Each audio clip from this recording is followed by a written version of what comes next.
Please join me in a short prayer. Dear Heavenly Father, first of all, Lord, we continue to just thank you, Lord, for your mercy and your grace. Father, we do want to pray for this, the Panhandle and the region, Lord God, as we get ready to go through these storms. Lord, we just ask that you be with our people, be with our families, be with our friends. Lord, protect us. Keep us from any hurt, harm, and danger, Lord, as we go through these storms, Lord. We just pray that, Lord God, you will be with the people, Lord. Now, Father, be with us today as we conduct the business of the board.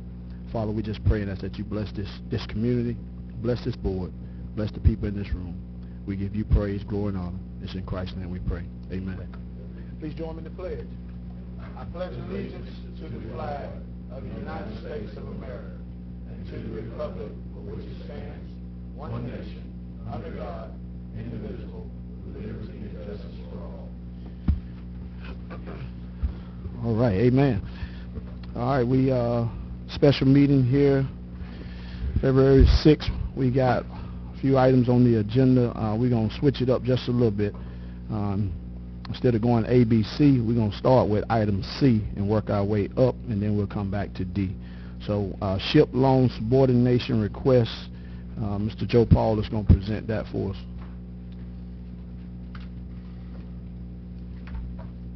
Good morning, Mr. Chairman, Commissioners. I do have a request before you for a ship subordination. It's a little bit out of the ordinary, is the reason why I'm bringing it to the board in lieu of the administrator or myself signing off on subordinations. This particular subordination is for Miss Mary Jane Tiller, 249 Abbey Drive. She is doing a refinance of her home. She is getting cash out, which under our current policy, if they get cash out, they have to pay us the balance of the ship loan. Her balance as of 31 January was a little over $15,000. She's asking that we forgive, or that we subordinate this loan. The money she's getting out, she's actually improving her home with energy efficient windows, doors, and things like that, which is stated in the letter there that's really hard to read in front of you, because she sent it to me via email. But she's also upgrading her appliances as well, flooring, and doing some repainting on her home. I would request that the board approve her subordination based on me having a conversation with her lender and knowing that these are the items that are going to be done. All right, any questions for Mr. Paul on this letter for insubordinate? You fine with this, Mr. Chair? Yes, sir. I'm fine with it. It's just not something we can approve because she's getting cash back. Okay. If it was not cash back, the administrator or myself can subordinate the loan and go on. It's not a problem. But because there's cash back, it's not in our policy to allow that. And this is a special circumstance. Jeremy? Just to help the commission, the precedent has been established before by the commission when the refinances for the improvement of the property, this commission has subordinated in the past to enable them to make improvements to the property and subordinate the county ship loan. So this wouldn't be the first time this commission voted to do that. As long as we stay as lien holder on the loan, I'll make that motion. I'm fine. All right, got a motion by Commissioner McCrone. Second. Second by Commissioner Rich. Any further board discussion on this? All right, anyone in the public? Anyone in the public on this? Anyone in the public? All right, any opposition to the motion? All right, motion passes 5-0. Thank you, Mr. Chairman. Yes, sir. The next item I have is we have bid number 1920-11, which was the HHRP Rehabilitation Strategy Administrative Services. The bids were open Monday. How can I say that and not be redundant? There were no bids. What I'm asking for is permission to rebid this to see if we can attain an agency to take care of our rehabilitative services. That's handling the rehabilitations that are in the HHRP loan. All right. Thank you, sir. All right, commissioners. So I entertain a motion that we rebid it. So moved. All right, motion by Commissioner Rich, Second. second by Commissioner Rogers. Any further board discussion? Mr. Chairman. Yes, sir. Joe, shed a little light on this. Is it money, the contract, what? No, what What's we did going was on? we went out and asked for RFPs from companies that want to administer the rehabilitation part of our HHRP. Okay. Currently, Ms. Lanier and myself are pretty busy doing the purchase assistance ones we're doing.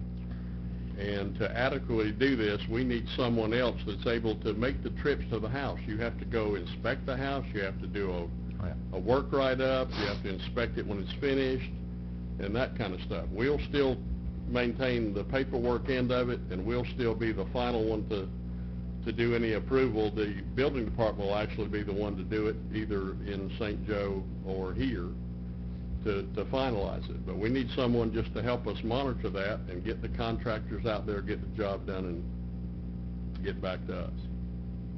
Did you have anyone that showed any interest? I mean, this to do the physical After the portion of bids it. were open, I do have a company that has showed interest, just because I was kind of calling around trying to figure out if anybody wanted to do it.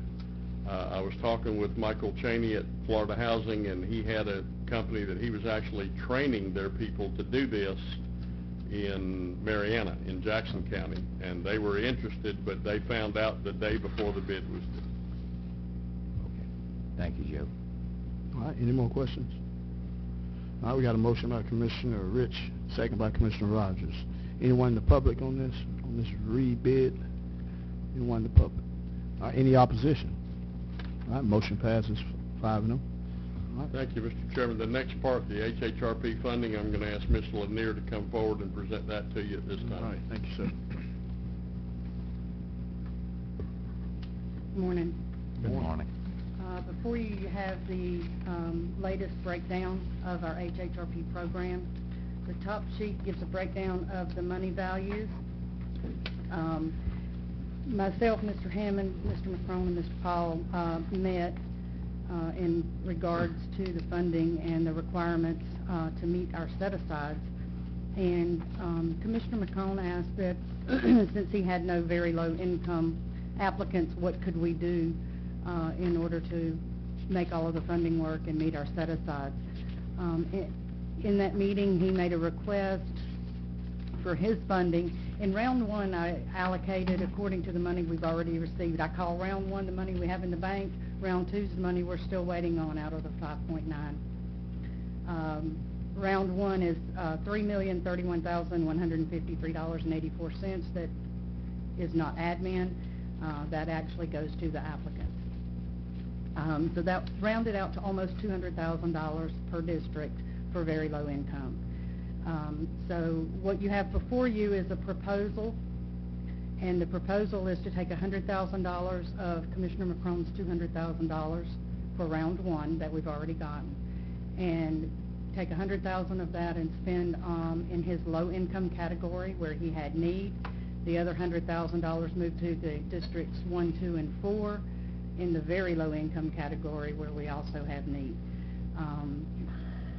I've not had a chance to speak with Commissioner Rogers, but I did the same thing in his district.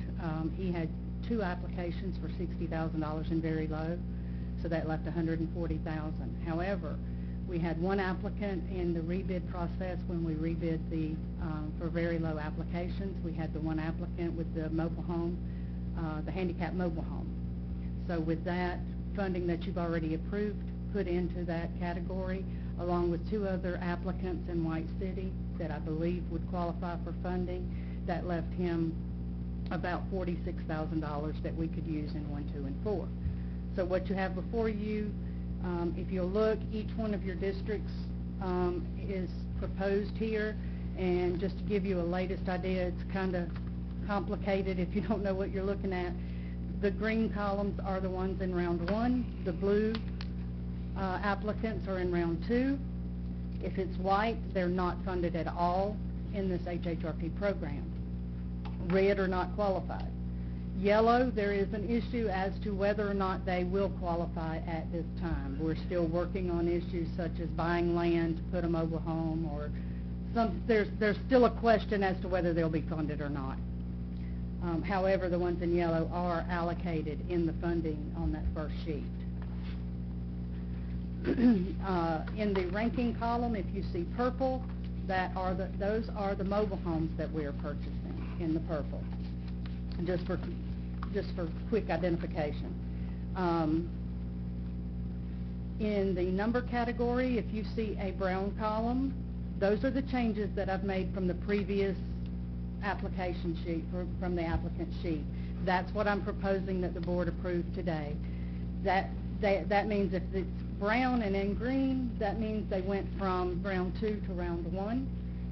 If they're blue and brown, it means they went from not funded at all to funded in round 2.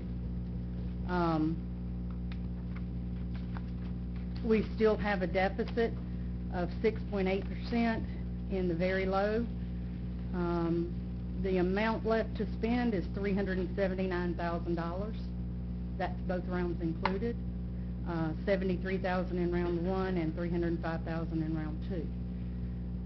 My problem is, in order to meet our set-aside requirements, I need $406,000 out of the $379,000, and I don't have any more applicants. I do have, however, a sheet of interested people that have called us since the application processes and said, I have a need. Okay? I don't know what income category they are. I don't know if they qualify. They have not placed an application because it's not been in the time frame that we've accepted applications. So I'd like to make a recommendation today. Number 1, I need the board to approve the transfers of the funds. If you agree with transferring those very low income funds from District 5 and District 3 to Districts 1, 2, and 4, as I indicated on here. And if you will look, by doing that, we will fund, I believe, let me make sure, because I made some changes a few minutes ago, I believe that funds all of our existing very low income, as well as the other 3 applicants that we have in District 3. That takes care of all of the very lows we currently have. It takes care of, I believe, in round 2, I think it takes care of all of our low income. So the only ones left are our moderate, which we are within $1,000 of meeting that moderate in our plan. So we've met that requirement for the moderate and spent all that we can spend there. If I could, Mr. Chairman. Yes, sir. I think it's a good move. Lynn, I think you and Mr. Jepov are working on this. I had 2 who were wanting purchase assistance that were just outside the first round of money and didn't have any very low applicants, and I think it's a good move to move those very low into these other districts, and we can get those 2 low applicants. I think they're ready to close. As a matter of fact, one of them is, and absolutely, that's great news. And little lady, she works here in town. She's a hard worker, and she's trying to get started, and that's what it's all about. And I'll make that motion that we move forward with this. And as you can see from this first sheet as well, by doing that, that takes us to less than half a percent over in our low income category expenditures. So I don't think we could have gotten any closer on those expenditures in low income by doing that. All right, so I got a motion by Commissioner McCrone to transfer. I'll second. All right, I got a second by Commissioner McDaniel. All right, Chairman. I got a couple of things I just want to ask. Explain to me what was white again? White means that they did not rank high enough to be funded at all, and we don't have the funding to fund that. Wait a minute. Based on your drawing, they did not rank high enough, Okay. and the money for that category was spent.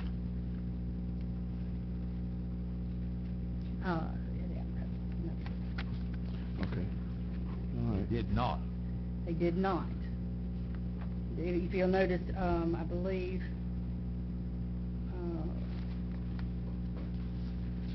on page 3, you can see the first white. That is moderate in District 1. All of those are moderate.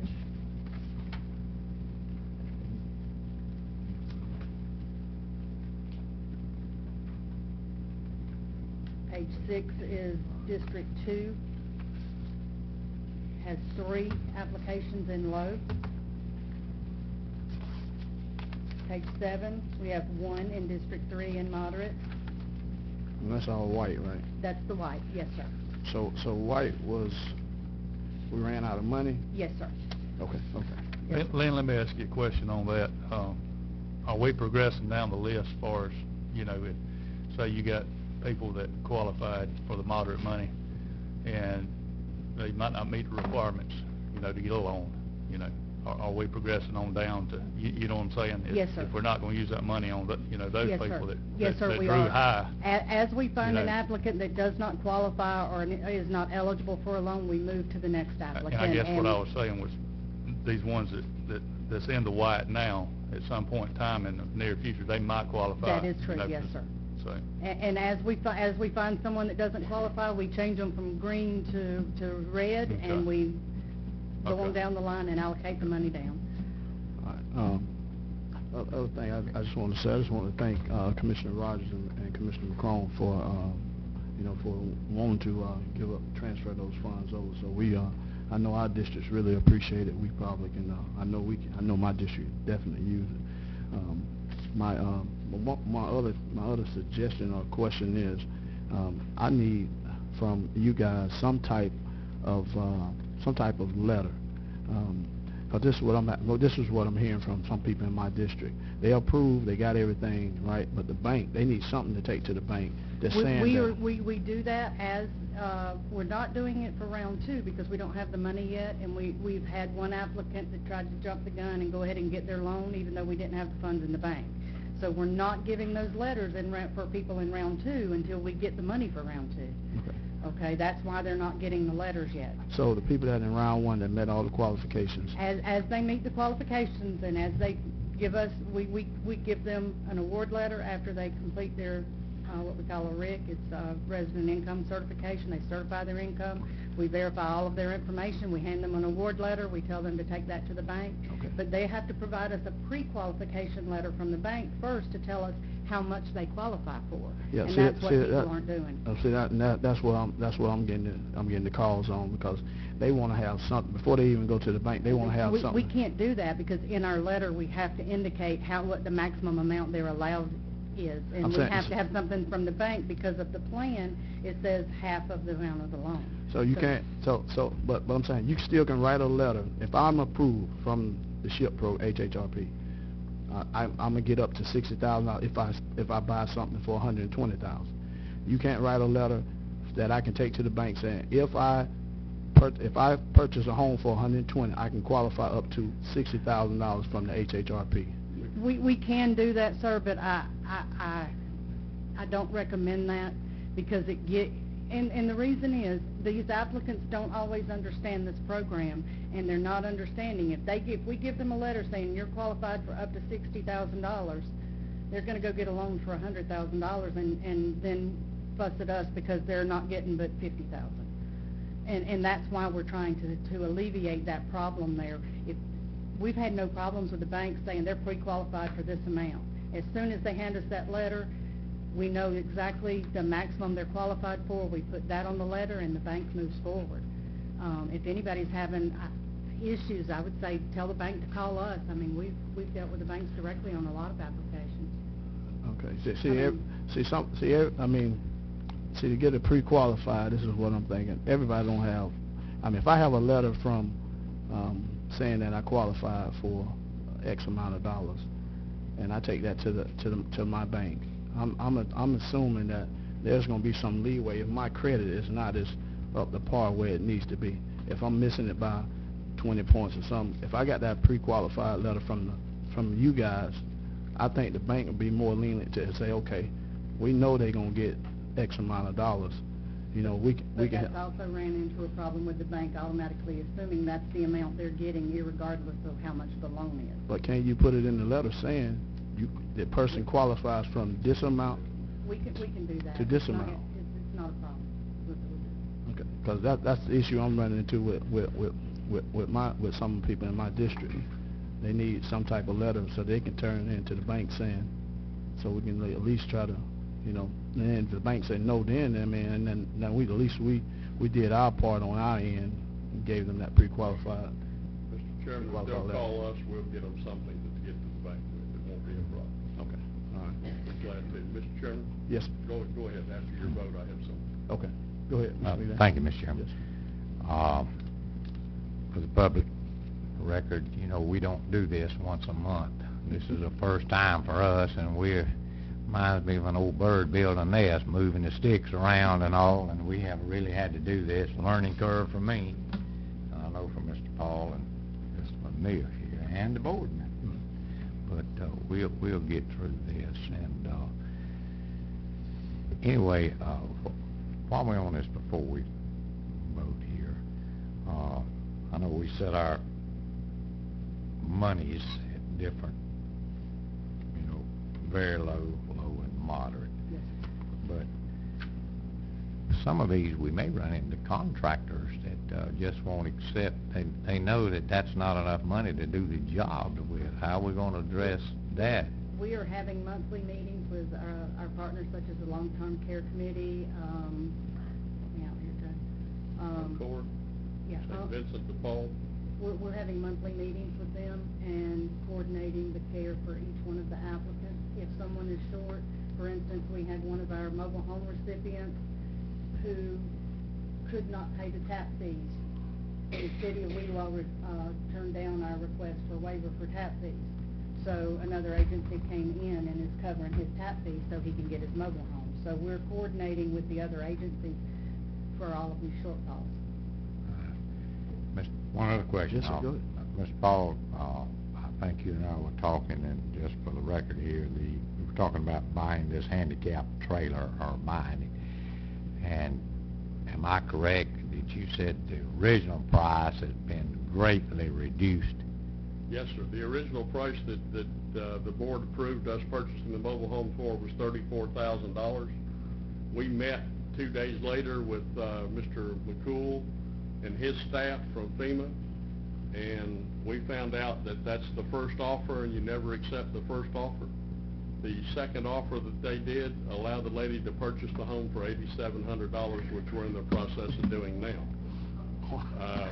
The other thing I wanted to say, I was going to wait till it was over, but Florida housing attorneys have drafted a lease agreement that can be used now where SHIP applicants can actually lease land. I just got it. I want to go over it with our attorney and make sure that everything that we do is correct before I bring it to you. But this particular lady is actually going to lease a piece of land to put her home on, and the homeowner, the landowner, has agreed to lease her the land until she passes away, basically. So that's something new we have. The other thing I have, real quickly, is there's actually a brand new home ownership program. It's home loan something. It's brand new.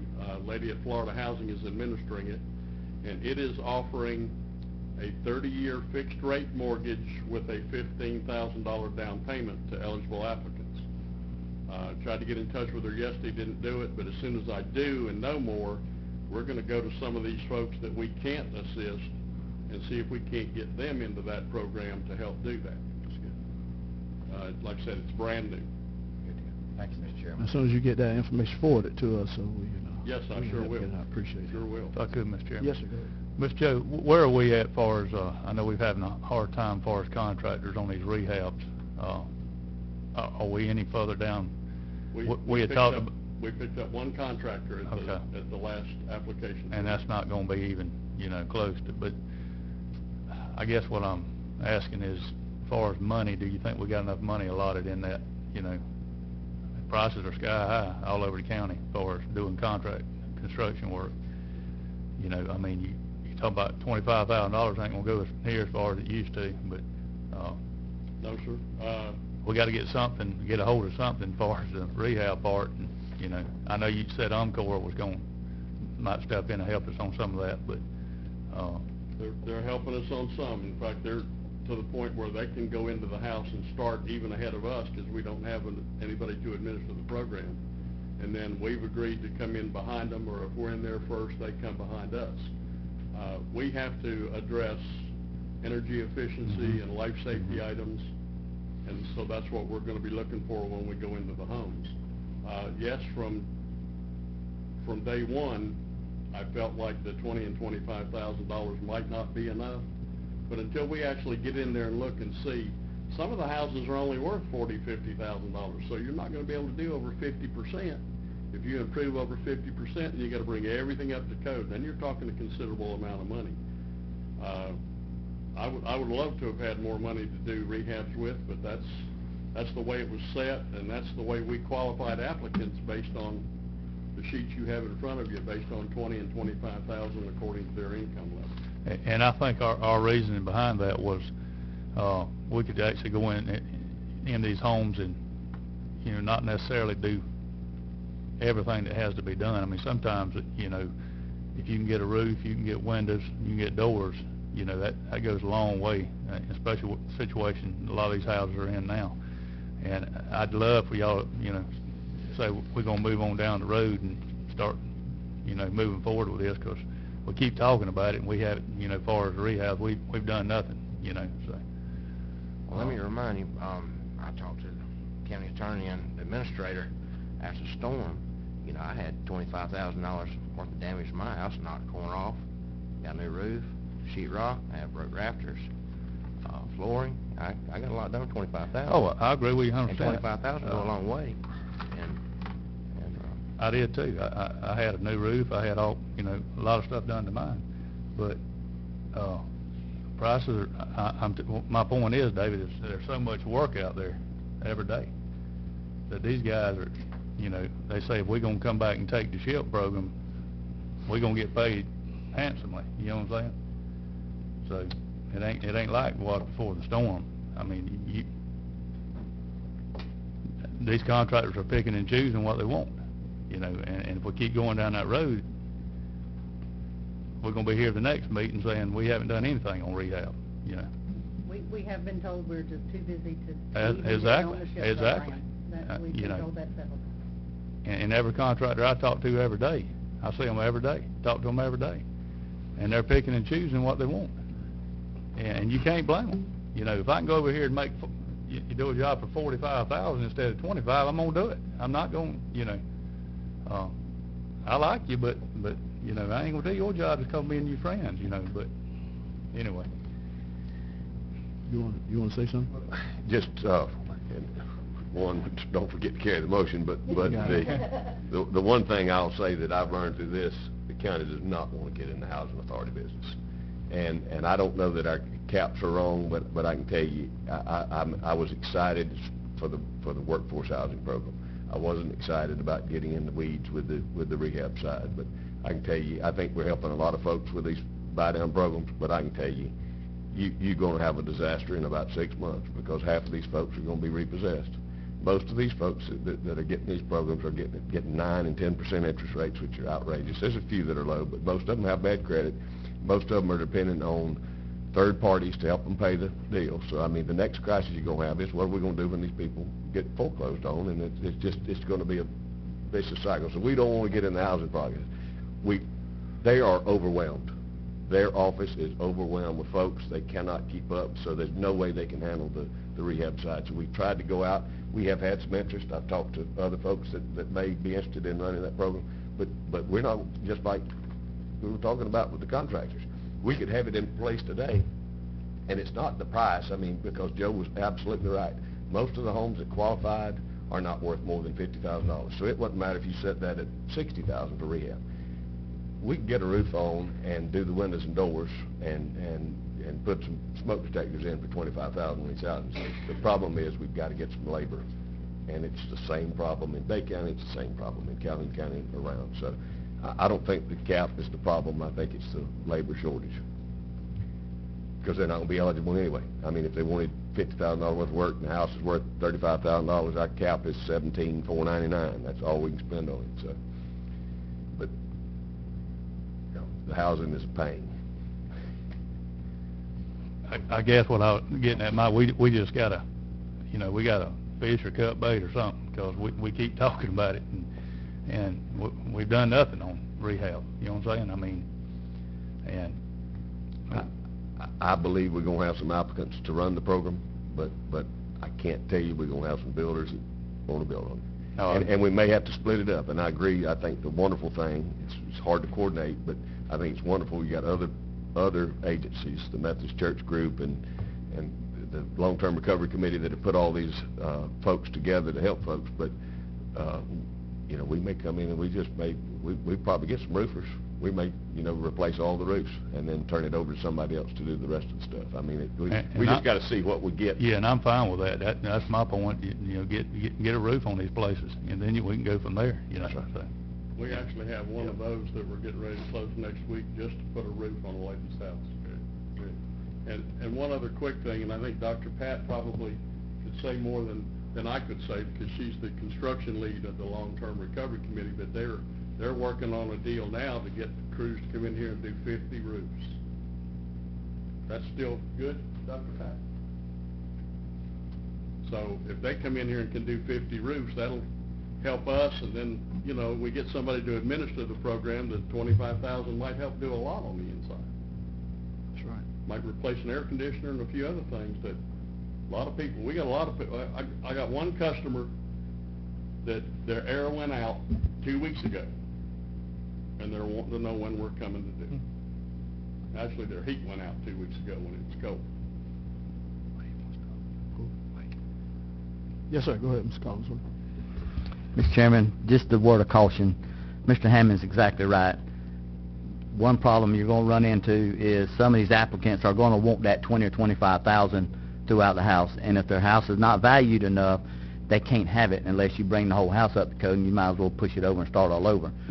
One thing you're going to have problems with contractors, if they think they're going into that job, that they're going to get this job and do $20,000 or $25,000 worth of work where they can back off of some of their labor, and then you go in there and tell them, hey, we can't spend but $10,000 on this house, then they're going to start walking away and you're not going to get anybody. I think whoever gets this program, we're going to have to sit down and decide who's going to be the applicants and know up front how much money you're going to be able to spend, and let the contractors know that so they don't get blindsided and say, I'll never touch this thing again. And the applicants need to know that even though the max is this amount of money, you may not qualify for that because you can't bring your house up to code for that. So just a word of caution on throwing these numbers out that everybody's going to get this $20,000 or $25,000, because that may not be the case. Right. Yeah, just to add on that, I think a lot of times when people see you see the 25,000, they think they're getting 25,000, and they're not getting 25,000 because the contractor got to get paid and got to buy all the stuff. So, all right, we got a motion by Commissioner McCrone to transfer the funds, second by Commissioner McDaniel. Any further board discussion? All right, anyone in the public? Anyone in the public on this? All right, any opposition? All right, motion passes 5-0. Thank you, Mr. Chairman. Yes, sir. So, Neil, you said you had another recommendation. Yes, sir, I do. As I said in my earlier statement, I probably have 15 or so names on a list. I'd like to request the board to allow Mr. Paul and I to call these applicants and kind of phone qualify them and see if they're in the very low income category, see if we can get them in and fill out an application. I don't know if we can do that without a bid process, Joe. It's something we didn't have a chance to discuss.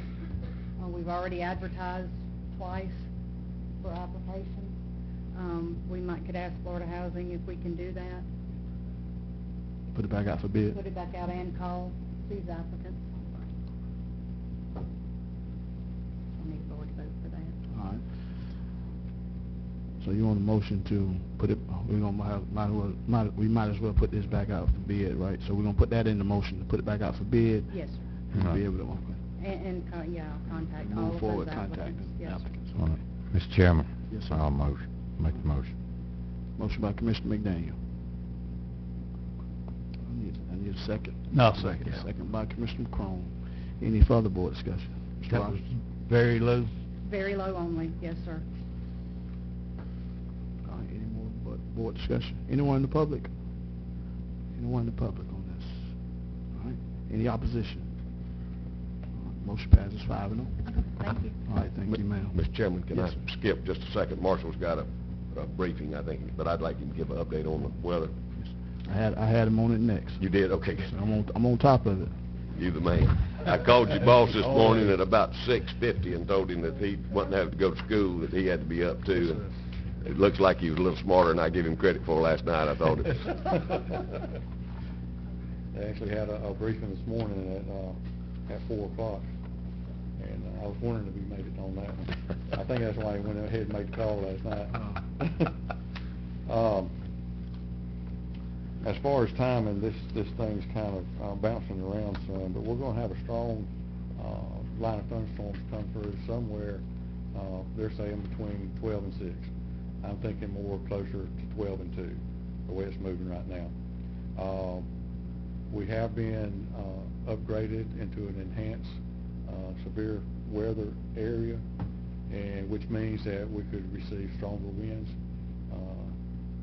Normally throughout the day, it's going to be 40, 45 mile an hour gusts. But if we get up under one of the real heavy thunderstorms, it could go up 60 to 70 mile an hour gust. And so that's what they're afraid of. I think the biggest problem is going to be the winds, possible tornadoes. We're going to have some local beach erosion. They're looking 5 to 8 foot waves along the coast. And then, of course, down the road, possibility of some river flooding. That's not a big issue right now. It just depends on how much rain falls up above us. But right now, we've got everything.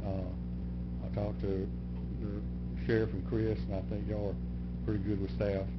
And so if anything starts happening, we're ready to go. That's pretty much about it. It's a big timing issue. One thing that is good is it's moving fairly quick, so if it is going to hit us, it'll come and hit and move on out. But we can expect, what I'm thinking is around 2 o'clock, which I shouldn't say that because you can't guess that close on weather. But in my mind, that's what I'm looking at, the strongest storms coming through. Any questions? Any questions? We do have a 9:30 briefing that we're on right now, and as soon as we get off of that, I'll send out an updated packet to y'all. All right, thank you, sir. Appreciate it. All right, moving on down to item 2, change order number 1, County Road 382 project. Ms. Herring?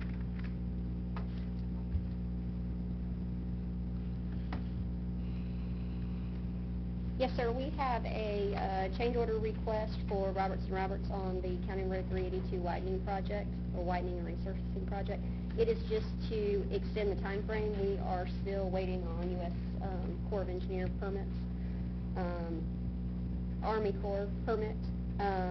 So we are just asking to extend that to March 30th, which also lines up with our grant deadline as well. So I just request permission for the chairman to sign that. Okay, thank you, ma'am. I entertain a motion. So moved, Mr. Chairman. All right, motion by Commissioner Rogers. Second. Second by Commissioner Rich. Any further board discussion? Anyone in the public on this? Anyone in the public? All right, any opposition to that motion? Motion passes 5-0. Ms. Herring, you still got the floor. Crime Stoppers Trust Fund grant? Yes, we have current agreement with them. We renew every 3 years, so I am requesting permission for the chairman to sign a letter to the Attorney General just stating that Panhandle Crime Stoppers of Bay County will continue to be the agent for Gulf County to allow them to receive that funding from the State Trust Fund for Crime Stoppers. All right. All right, entertain a motion. So moved. Motion by Commissioner McDaniel. Second. Second by Commissioner Rogers. Any further board discussion on this? With the corrected name. Huh? With Ashley Moody as the name instead of Pam Bobby. No. Noted. Got it. So noted. Any further board discussion? Anyone in the public on this? Anyone in the public? Any opposition to that motion? All right, motion passes 5-0. Mr. Novak, you up, County Right of Abandonment Emergency Ordinance.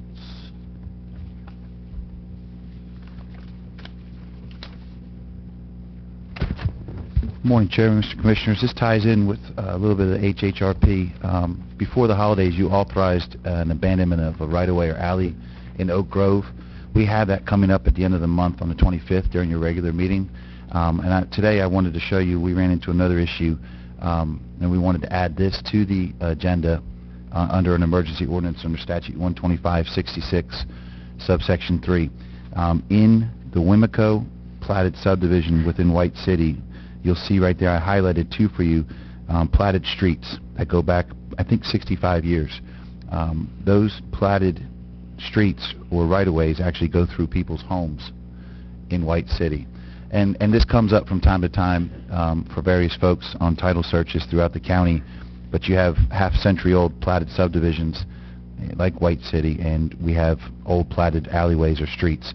What I'm asking for today is, with your permission and your vote, I'll authorize me to go ahead and advertise these two abandonments as well, to remove these alleyways from the middle of people's homes in White City, which will, it's an encumbrance on their property, it's a cloud on their title, it's a defect, they can't do anything, they can't borrow money against the properties, they can't sell the properties.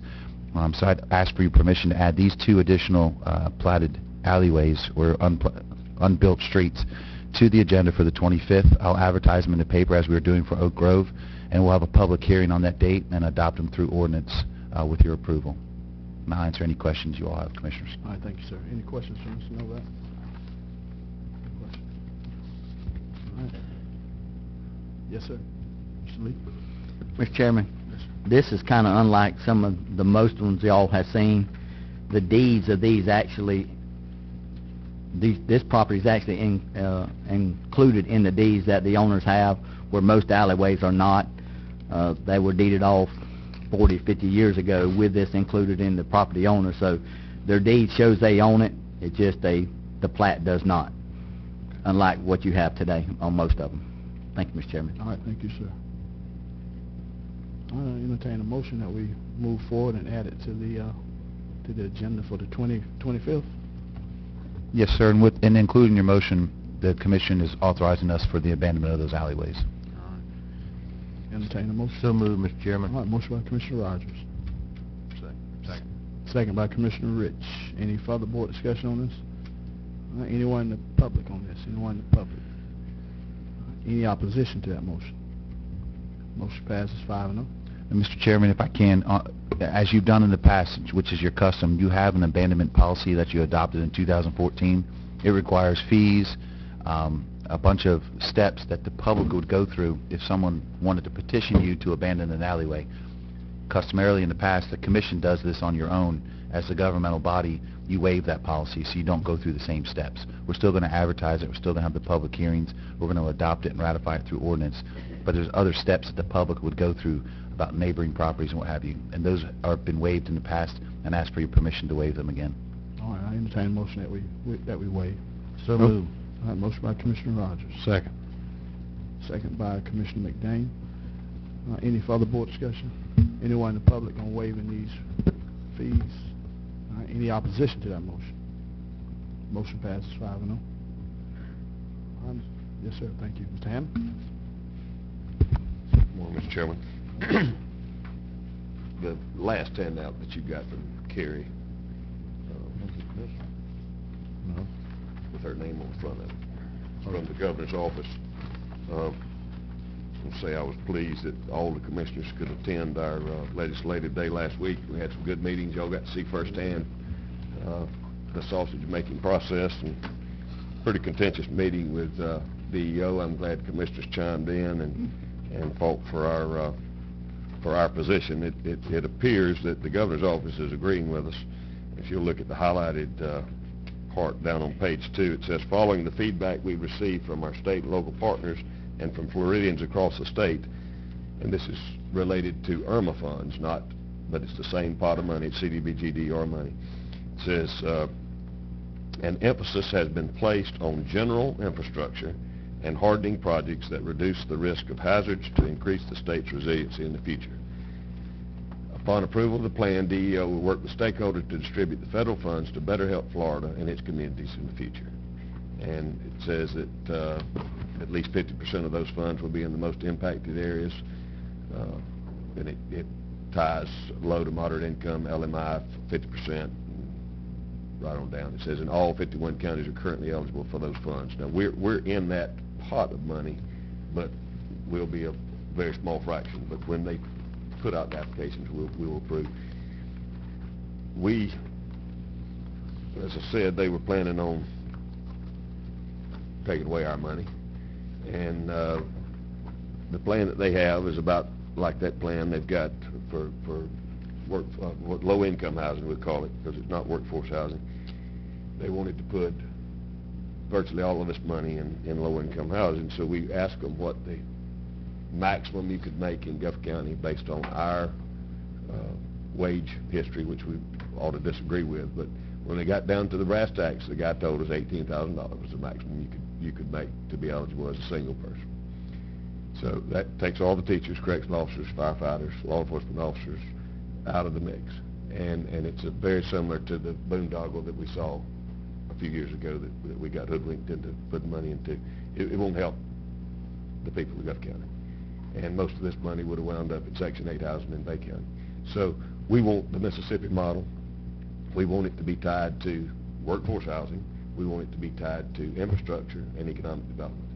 And the almost $1 billion that was spent in South Mississippi after Hurricane Katrina, that they're still spending on today, 15 years later, they've done well with for economic development and infrastructure projects. So I'm going to ask you to send a resolution to the governor requesting what we have stated are our priorities, to direct DEO to first take the match for the hazard mitigation projects that you're going to rank later in the meeting off the top. Again, that for the small counties, I think the price tag is around $30 million. When you put Bay County in, it pushes it up to about $100 million. But out of this almost $800 million pot, we're asking to set aside the hazard mitigation for all the counties in Northwest Florida that were affected, which is about a $100 million price tag. In return, we'll turn that $100 million into about $375 million in the Panhandle. In Guff County, it's $30 million just for us. A little bit less in Calhoun, but still over $20 million. $30 million in Jackson County, and I forgot what Washington County's number is, but it's still. We talked to a Washington County commissioner yesterday at the RPC meeting. They've never been able to participate. None of the small counties have ever been able to participate in the hazard mitigation program because we don't have the match. This is the perfect opportunity to make that.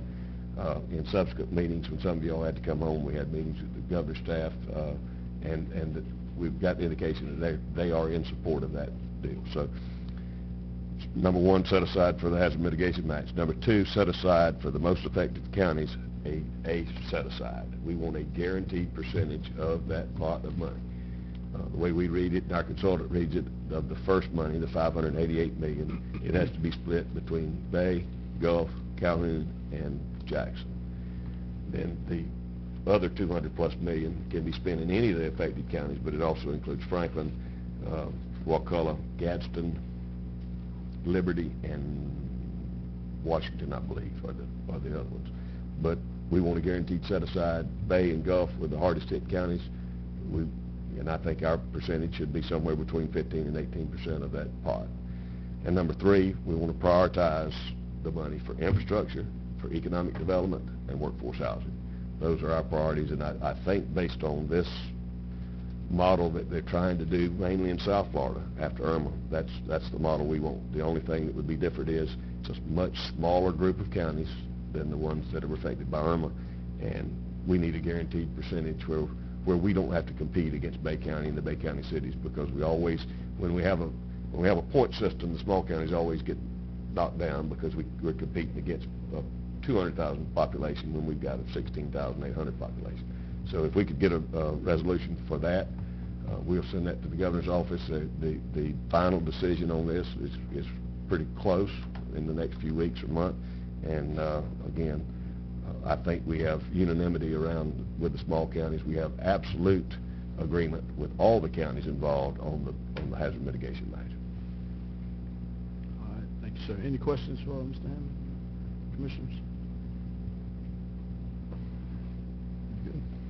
All right. I entertain a motion then that we send a resolution to the governor. So moved, Mr. Chairman. All right, motion by Commissioner Rich.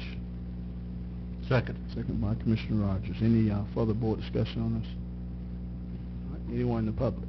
Anyone in the public? All right, any opposition to that motion?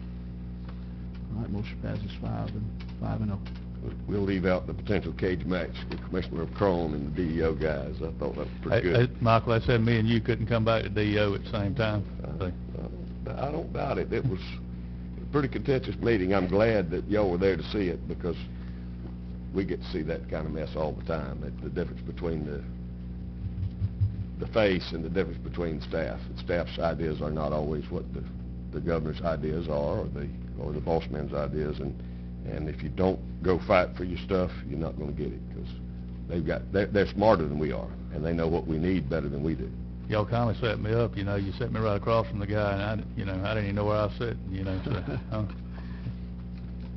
Anyway, I was very glad that Representative Schoaf had his aide there, Senator Mumford had his aide there, and they went directly back, because when we came back around and spoke to both Representative Schoaf and Senator Mumford, they were already well aware that we had thrown the gauntlet down, and it also was helpful that Washington County Administrator and Commissioner was in the room at the same time. So anyway, we're making progress on that, but we've got to close the deal, because we were real close to getting shafted based on that requirement. Jeremy's got a couple of resolutions. Warren does. Yeah. Good morning, Mr. Chairman. Real briefly, as y'all know, with the country club, we assumed several leases, ones for the golf carts and that type thing. We had one in particular lease on a piece of machinery. It's a small lease. It's $10,000 over the life of the lease, but they actually, this leasing agency requires a resolution.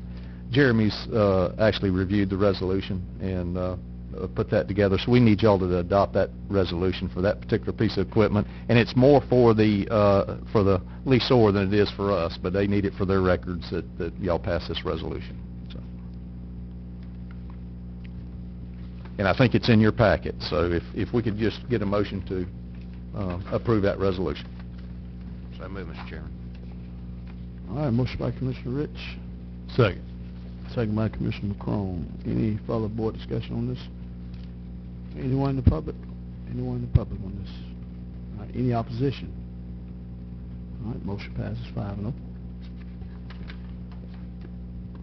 Still have the floor, Mr. Hammond. Mr. Chairman, on page 5 and 6 of the hazard mitigation lists, we need you to, deadlines approaching, we need you to prioritize your list.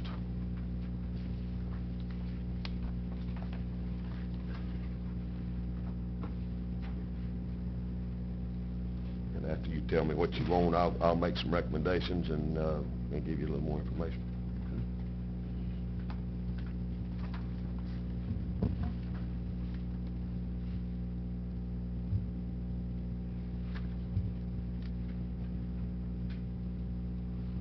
Or I can give you my recommendation if you'd rather have that. Give us yours first.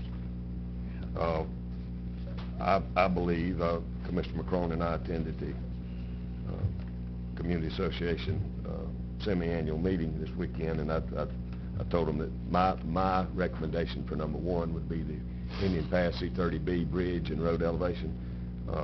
I think it's been on our list for 15 or 20 years. I think it is the most critical, because people, especially in Hurricane Michael, because it was such a screwy storm, folks that thought they had plenty of time to evacuate got trapped early on. So I think for life safety and for the point we're going to have to replace that bridge anyway, I think it should be number 1.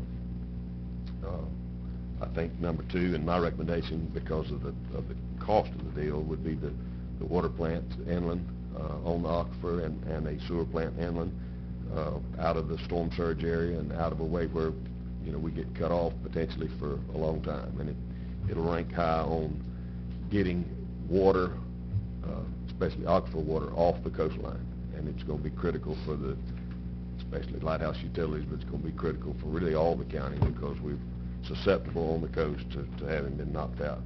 And number 4, I would have, and I think this has been on since the first hazard mitigation list that we ever created in the 90s, would be some box culverts on the Howard Creek Road. We priced those in. Clay's give us a ballpark estimate of $500,000 per.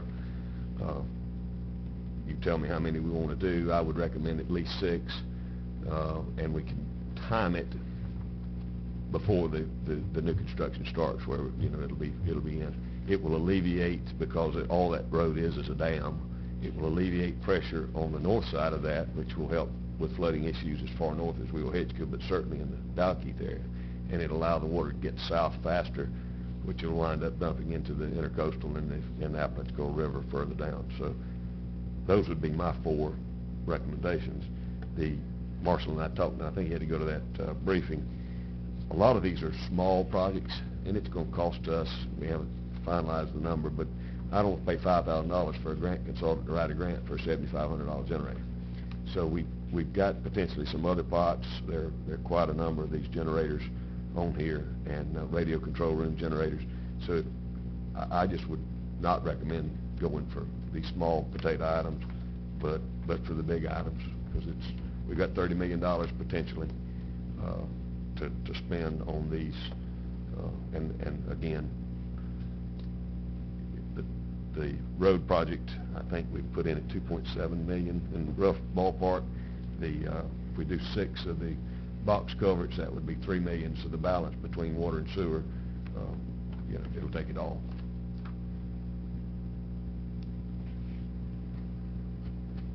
All right, Commissioners, any questions? Yeah, just to, Mr. Chairman, may I? Yes, sir. Our administrator,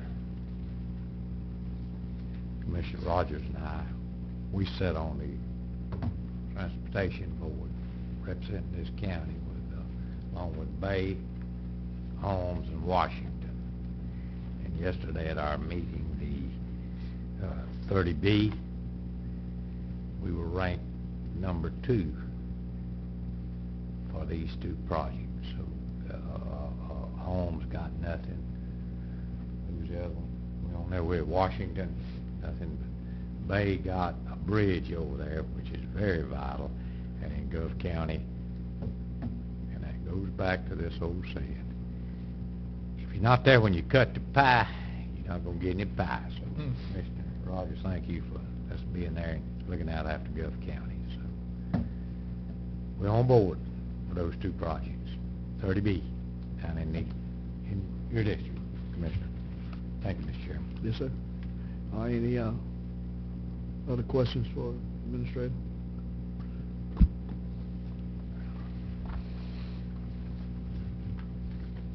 All right, Mr. Hammond. If y'all will approve that, and the only thing I would say that I would put on there as well, the fueling system, we're not sure that it will qualify, but it wouldn't hurt to add that as a 5th project. We had a crisis between us and the city with getting fuel and being able to dispense fuel. And the school board gave us their fuel, and some of the gas stations got fuel out of the ground. City Weevil took care of their deal. I think they hijacked some of your fuel, but it could have been a crisis level in that first 7 days. You can't patrol if the sheriff can't get gas for his vehicles. We can't run the dozer if we don't have diesel. The city can't run the sewer plant and the water plant without diesel. So we're going to certainly ask in CDBGDR for this, but it wouldn't hurt to add a 5th one for that if we can get some of that in mitigation. Yes, sir. Go ahead, Mr. Rogers. I've noticed with the new diesel fuel, it does not store well. So if we do this, we need to come up with a solution that is used on a daily basis somehow or another, so that we don't run into some of the problems that I've seen with the fuel storage. 20 years ago, you could put gas in a can and it was good 6 months later. Now then you put it in a can and it ain't worth in 6 weeks. If we do that, that's something we need to look into. And I'll let Mark speak to that. I would never believed it till I saw the evidence of the fire truck. And it was, the algae was so bad in the tank that they had to throw the tank away. They had to start all over again. And again, I know it's cleaner burning and it's not as much sulfur emission and all that, but it sure grows algae, and I'd have never believed that gunk would grow in a diesel tank, but it certainly will. Mr. Chairman. Yes, sir. Let me say it. As Mark is well aware, that's been one of my projects since I've had the pleasure of sitting on this board. But two things there. We have the area over there, Mr. Cawthorn. It's already laid out where it would be. Right now, we're basically operating at the 55-gallon drums, and that's just not acceptable. But, and another thing, that way, when we get the sufficient storage, we can go out and get people to bid on. Different oil companies say, hey, we'll take a big 18-wheeler load of diesel or gas or whatever, and then that way we can save some money by buying it at a reduced price. And we go through a lot of diesel in this county and a lot of gas too. So Mr. Cawthorn, he and Mr. Collinsworth, they've got some numbers on the size of storage tanks and we all. But if we can get this through some of this help, we'd be foolish not to go get it now. Because, you know, these hurricanes, like I said, the hurricanes come up, we were out of diesel, what, the next day? You might say, well, what all we had to do. But anyway, this is a good project to get. And if we could land this without having to reach into the taxpayers' pockets, let's go get it and put this system in. Thank you, Mr. Chairman. Yes, sir. Scott, have you got something? Yes, sir. Everything that's been said is accurate. I mean, we've been working on it for a while. I had the same concerns Mr. Jimmy's talking about we had, so we pulled fuel reports to find out that we're not going to have something where it's going to be sitting for months and months and months and not being used. But on the same note, back to what Mr. Ward's saying, if you got a 10,000-gallon container, you take a full semi, then you can get your prices down. So, so we've been along the lines of a 10,000-gallon tank, and that wouldn't sit long enough that I think you're going to have an algae issue or an underuse of the turnover of the tank. So it's going to be something in that realm. And we price it out here. We've done it a couple times, looking for pots of money to get it from. We'll do a revised to get, but it's going to be somewhere in tune about $300,000 to get something that's usable with a compatible software, and we can keep up with it and monitor what's going on. But then, you know, something like this happens, we'd be good for weeks instead of days where we were with our current situation. Mark, is that the depth causing that, you know, that additive you have to put in the, you know? Well, you don't actually put the depth in. Well, it burns it, yeah. Yeah, that's to do with trailers. I mean, that's a complete, total disaster. And it's Yeah. ridiculous. I tried to talk to the cat guy, but actually sending us one that they're supposed to send overseas to us, because they build them side by side. The U.S. ones have this system, the other ones don't. And that causes a whole another realm of grief. But the diesel sitting in the tank, I mean, that's, if you let it sit long enough, it creates algae and it becomes unusable. So we're going to match it to where it'll be turned over enough that you don't have any kind of issues. Add treatment.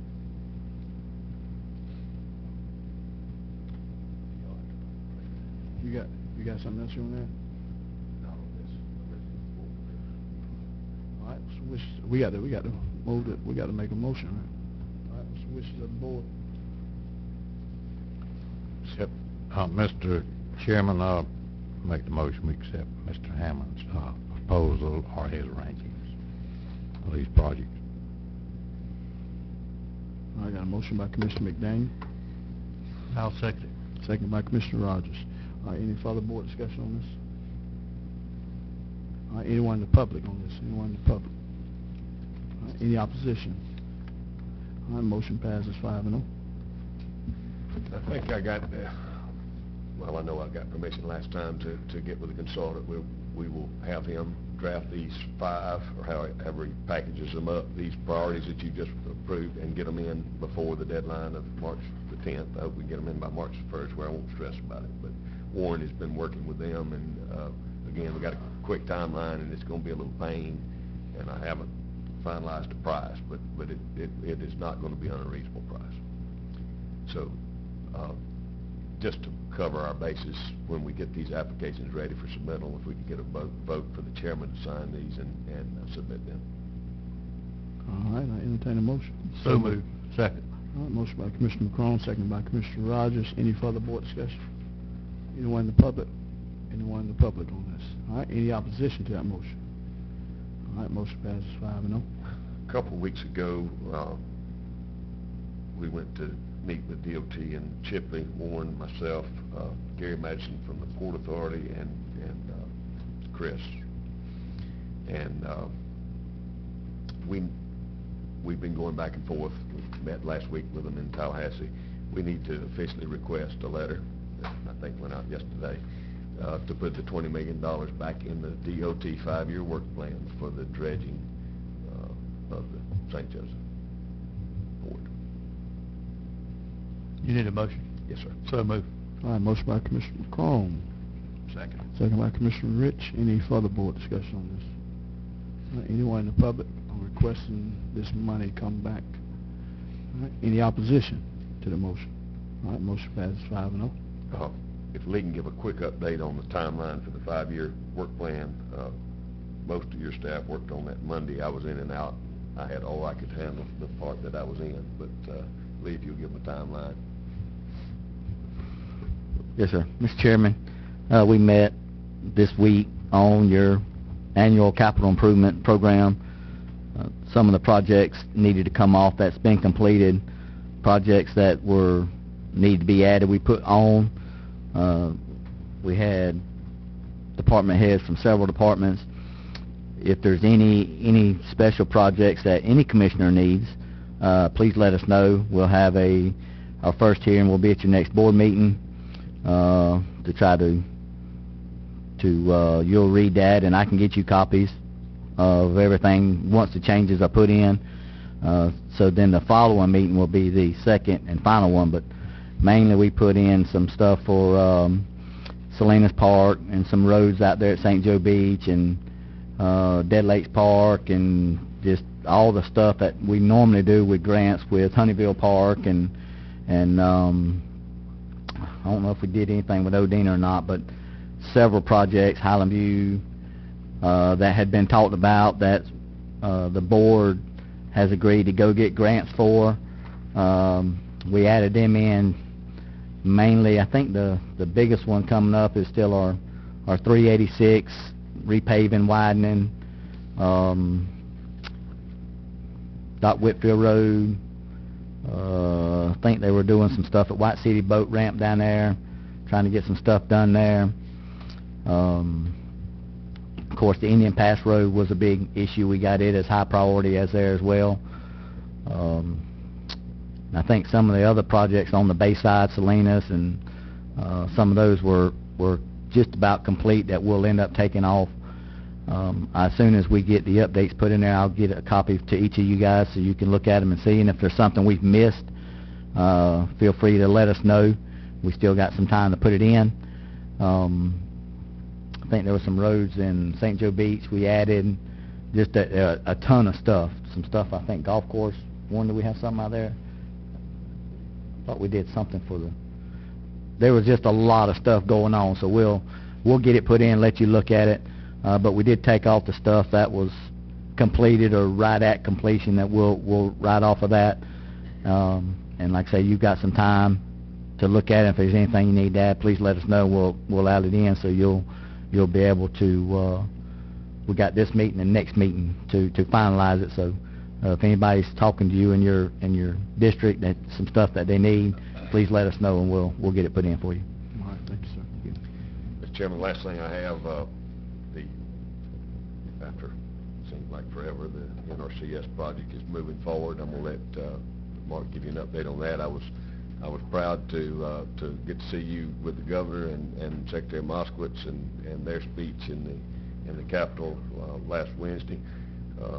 It could not have worked out without the hard work of your staff, mainly Mark and Sherry, on this particular project, and with Secretary Moskowitz supporting this project. But a $5+ million project is fixing to start. We've got the monitoring agreement approved. We finally got the overall grant with Ashbridge approved. And again, we got a pretty short timeline, but Mark's going to give you a little overview of where they're going to start and how far we're going to get. Thanks, sir. Mr. Chairman, so it's a long process, very long process. We got awarded those things $5.3 million for the ditch debris cleanup. So we went through and we had identified a pile of ditches, and we had to send them up, get them approved. They had questions back and forth, back and forth. We finally have an approved list. We have contractors and monitors and lined up. We have to, most of the ditches that we're going to be focusing on are not our ditches, so they're on private property, which means we have to get limited maintenance agreements or right of entry forms from private residents or trust or corporations or whatever. I mean, it's a full gauntlet. Some of them have to be mailed. It's going to be a minute to get all of that stuff nailed down.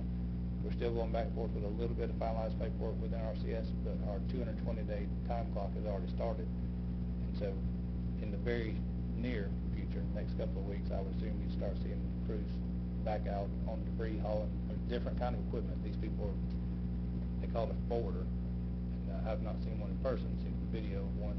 They go down through a heavily congested area of pine trees and remove all of it and clean the ditch at the same time, bring the material back out, haul it off, and then you have a workable ditch. Here months ago, we had it was just a rain event that put the Pleasant Rest Cemetery Road for over a mile underwater. And for the first time in my 23 years of working here, the Oak Street Road went underwater. And so I mean, Wetapo Creek is where the water's trying to get to when they can't get there from falling down pine trees and natural dams built because of the debris. It's a problem. It starts being a problem to our infrastructure. So that process, shortcomings. The next couple of 3 weeks, we should see crews working in the field, pulling stuff out of ditches. So don't really know how far to go because it's a backwards approach. We're paying on cubic yard. We'll have to see how much comes out. We'll keep a close tag on that, and when the money runs out, we'll have to be done. But The two houses that are still in the ditches, one at Simmons Bayou and one in Isle View, are going. So that's hopefully the first two things that go, because we get the most complaints about that. But it ought to be happening pretty quickly, and thank God, because that's kind of a pain to go through all the hurdles. But probably at our next meeting, I'll have you make proposals to spend the balance of that infrastructure money. Commissioner McCrone gave me an idea the other day, and has reinforced that because I've heard it 5 or 6 times going around about potentially paving the Salinas Park Bayside, which is a beautiful park. I understand some of y'all that actually made the ribbon cutting got in the mud afterwards, so we need to dress that up a little bit. But we've got a little money left in that infrastructure fund. Probably, if it's approved, I think Sherry's already run this up the flagpole, these generators that we just took off of the hazard mitigation list that are smaller, we'll put those in that pot because they are needed. We don't want to waste money on small projects when we can get it from another source. So that's all I have this morning, Mr. Chairman. All right, Commissioner, you got anything? Mr. Chairman, may I have just a moment? Yes, sir. And, thank you for being patient with me. For the board members, for the public, we've had some projects, and 3 of them are roads. 382, 386 is from Overstreet, from 98 to Bay Gulf County line all the way into Weaver Hitchcock, and the Doc Whitfield Road. I'm a very patient man. Give you the shirt off my back. But my patience are thin. 386 promised people, I said, and I was told, it'll be paid before you go into this next election. Well, I'm in the 2nd year of this election. The road's just the way it was 10 years ago or 15 years ago. At our regular meeting and another, we'll just put them together, the communications. Our towers. Well, it'll be another couple of weeks. Another couple of weeks. Another couple of weeks. Well, that's turned into months and a year. But we'll all address this at our regular meeting. And I'm ready to hunt some new engineers and some new people over these projects if we don't get moving on it. I'm just tired of being stalled. My patience are thin on these projects. We don't even talk about the Doc Whitfield Road anymore. I don't know when the last time it is supposed to be paid. 386 is unacceptable, the way it's been drug out. I want somebody to come in here and say, we're going out for bids. I need a motion for bids to go out. We'll discuss it further, continue in our regular 25th meeting. Thank you. That's all, Mr. Chairman. All right, thanks, sir. You might need to chew on the administrator. I'm pretty sure he can. That's what he get paid. I don't care who it is. We need a road. We need our roads and our communication. All right, Mr. Administrator, you need, Mr. McDaniel has spoken. I understand perfectly. Yes, sir. I We will continue this. jump further. up and down and cuss and holler sometimes, but anyway, yes, sir. Please come with I some understand. results on the 25th, please. I understand. Yes, sir. Mr. McDaniel might not be happy. Yeah, we'll do it. All right, any, commissioners got anything else? If I could, Mr. Yes, Chairman. yes. I won't be long. Got an interesting story, and I have to thank Dr. Pat for sending this to me. But it just reinforces what we've been trying to say about workforce housing. And in the article, it talks about Panama City, Port St. Joe, Mexico Beach, but the average time that a worker travels per day to Port St. Joe is 3.2 hours per day, every day. To and from. Now go do so that translates into a 41% higher cost of labor due to housing and shortages in Gulf County. 41.5% reduction in efficiency due to travel time, and a 19% increase in operational cost. So you see how it's affecting. And Michael, me and you, we have fought for workforce housing, and I know, like I said a while ago, the DEO said me and you couldn't come back up there at the same time, you know, because they weren't ready to throw us out. But anyway, that's a good article. It just reinforces what we've been trying to push, you know, that we need workforce housing worse than anything. But I just wanted to mention that's all I have. Mr. Okay. Chairman. All right, Mr. Rich? Good. Mr. Rogers? I'm good. All right, everybody. All right. I want to take this opportunity to thank everybody for coming out to the special meeting. At this time, I entertain a motion to adjourn. So moved. Second. Motion by Commissioner McCrone, second by Commissioner Rogers. Any opposition? Motion passes 5-0. Well, it's round trip. I mean, there's some, you know, I mean, you ain't, if you travel north